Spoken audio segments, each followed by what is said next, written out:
Welcome to Relaxed Reddit Readings. Today we have 4 Reddit stories for you. Reddit stories that will make you question family drama forever. Story 1.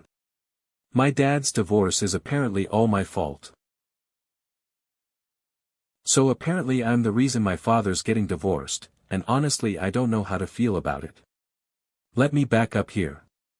My mother passed away 5 years ago, which was absolutely devastating for me. I was studying medicine abroad at the time, trying to build my life while dealing with this massive loss. About a year later, my father remarried this woman who has 3 kids from different relationships, a 3-year-old boy, an 8-year-old girl, and a 17-year-old boy. Look, I never had a problem with the kids themselves, but I was still grieving my mother and it was just, a lot.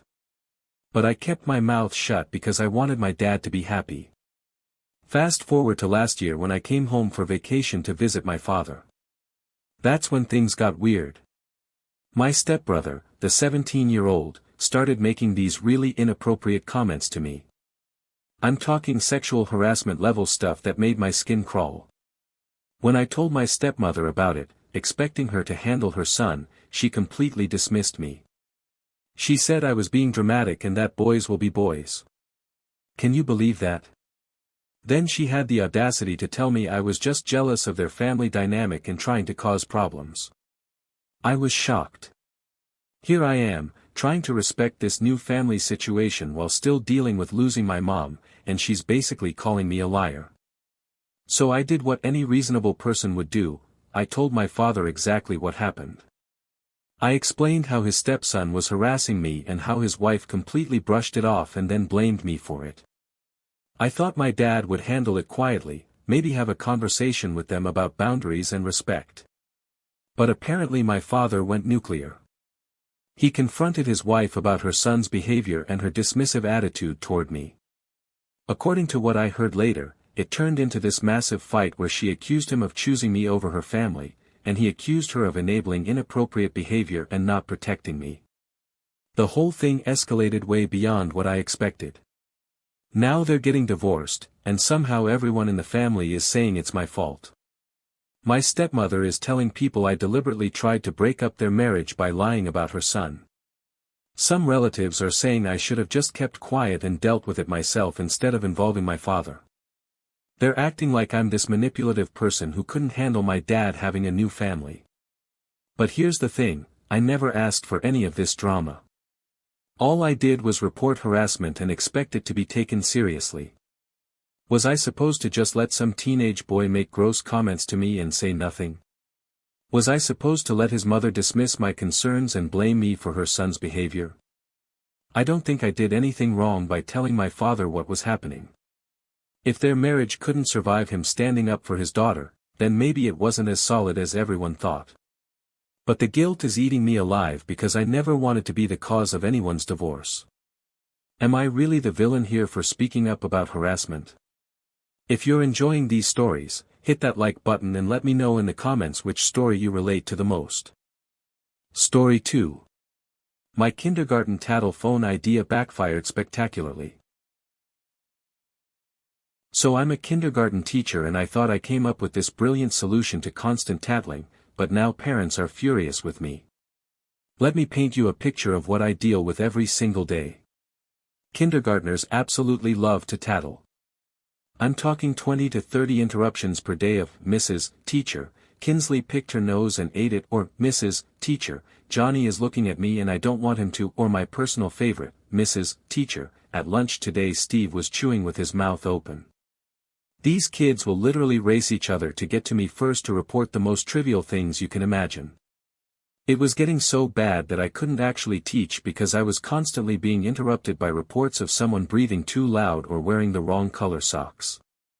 So I thought I was being creative and came up with what I called the tattle phone. I set up this old disconnected phone in the corner of the classroom and told the kids that instead of interrupting me during lessons, they could go tell all their concerns to the tattle phone. I explained that the phone would listen to all their problems and they could get it off their chest without disrupting class time. The kids absolutely loved it. They would go over there and have these serious conversations with this plastic phone about how someone was humming too loudly or didn't share their crayon the right way. It was honestly pretty adorable and it solved my interruption problem completely. I was so proud of myself for finding this solution that let the kids feel heard while actually allowing me to teach. I even started sharing the idea with other teachers because it was working so well. But then parent-teacher conferences happened and everything went sideways. Apparently some kids went home and told their parents about the Tattle phone, but they described it in a way that made it sound like I was dismissing all their concerns and teaching them that adults don't want to hear about their problems. One parent accused me of teaching children not to report bullying or serious issues. Another parent said I was psychologically damaging their child by making them think their feelings don't matter. A few parents complained to the principal saying I was being lazy and not doing my job properly.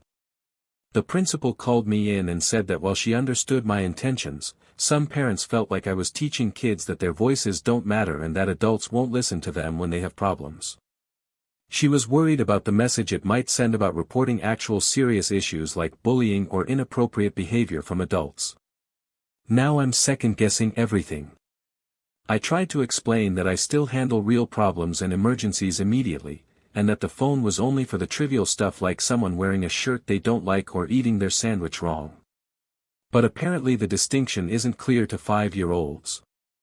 I thought I was being innovative and solving a real classroom management issue, but instead I've got angry parents thinking I'm teaching their kids that adults don't care about their problems. The worst part is I can see both sides now, but I'm wondering if I completely messed up here. Was I actually teaching kids not to speak up about important things? Story 3. I chose my birthday trip over my aunt's funeral. So I'm in this impossible situation where I have to choose between my birthday trip and my great-aunt's funeral, and my family is making me feel like a terrible person. Here's what happened. My great-aunt passed away a couple weeks ago. Now don't get me wrong, I loved her, but she'd been sick for a really long time so it wasn't exactly a shock when it happened. I figured the funeral would be within a week or two like most funerals are, so I didn't think much about it initially. But then my family announced that the funeral is going to be on May 16th. Here's the problem, I have this birthday trip planned for May 13th to 16th that I've been looking forward to for months. I already booked the hotel and rental car way back when I was planning this whole thing. The hotel is only partially refundable, so if I cancel now I'm going to lose a decent chunk of money that I really can't afford to lose right now. I was actually being responsible and waiting to book the flight until closer to the date to get a better deal, so at least I won't lose money on airfare if I have to cancel. But here's where it gets complicated. When I told my family about the conflict, they completely lost it on me. They're saying I'm selfish and heartless for even considering missing the funeral for a birthday trip. My mom said I'm dishonoring my aunt's memory and that birthdays happen every year but funerals are once in a lifetime. My cousins are giving me the silent treatment and posting passive-aggressive stuff on social media about family loyalty. The thing is, I get that funerals are important for closure and showing respect. I really do understand that. But I also feel like there are some factors here that they're not considering. First of all, this is my birthday trip.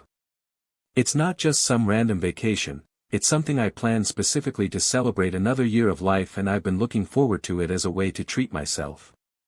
Second, I'm going to lose money that I honestly can't afford to lose right now if I cancel everything. And third, I feel like scheduling a funeral 3 weeks after someone dies is kind of unusual and it's not really fair to expect everyone to rearrange their lives around such a delayed timeline. I loved my great-aunt, I really did, but she was 92 years old and had been declining for over a year. We all knew this was coming and we all had time to say our goodbyes while she was still alive. I visited her in hospice several times in her final weeks and I told her everything I needed to tell her. Isn't that what really matters? I feel like I can honor her memory and grieve in my own way without necessarily being physically present at a funeral that's scheduled at an inconvenient time. But my family is acting like I'm this horrible, selfish person who doesn't care about family. They're saying that if I go on this trip instead of coming to the funeral, it shows where my priorities really are and that I value fun over family.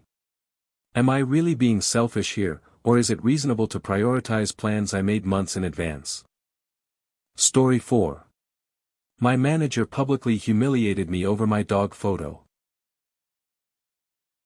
So my manager just completely lost it over a Facebook post about my dog, and now I'm demanding a public apology, but everyone thinks I'm being dramatic. Let me tell you what happened, because this is absolutely insane.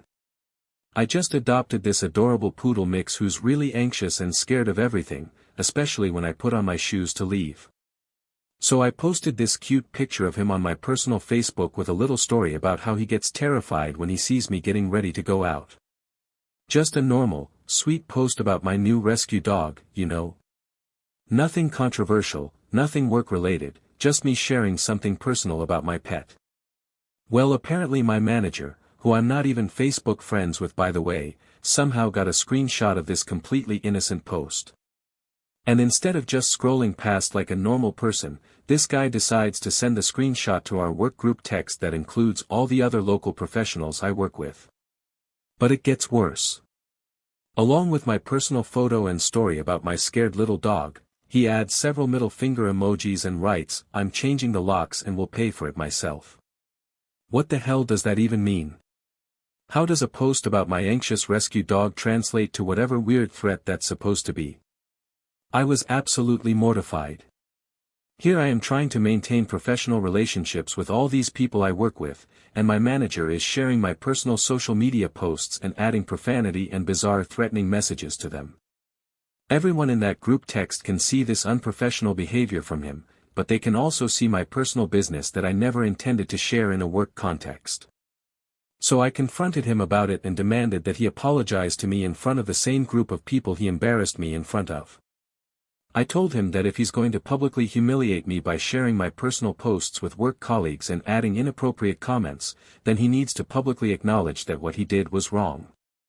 He's refusing to apologize and saying I'm being overdramatic. He claims it was just a joke and that I should lighten up. Some of my coworkers are saying I should just let it go and that demanding a public apology is too much. They think I'm escalating the situation unnecessarily and that I should handle it privately. But here's the thing, he didn't humiliate me privately. He did it in front of our entire professional network. Why should his apology be private when his inappropriate behavior was public? I feel like if someone is going to act unprofessionally in front of a group, they should have to own up to it in front of that same group. Plus, I'm honestly worried about what this means for my working relationship with him going forward. If he's willing to screenshot my personal social media and mock me to our colleagues over a harmless post about my dog, what else might he do? This feels like harassment and I don't think I should have to just accept it and move on. Am I really asking too much by wanting him to apologize the same way he embarrassed me? If you enjoyed these stories, drop a comment telling me which one was your favorite. And if you want more relaxed Reddit readings, make sure to like, subscribe, and hit the bell so you never miss a video. Thanks for watching. If you enjoyed these stories, like, comment and subscribe for more relaxed Reddit readings.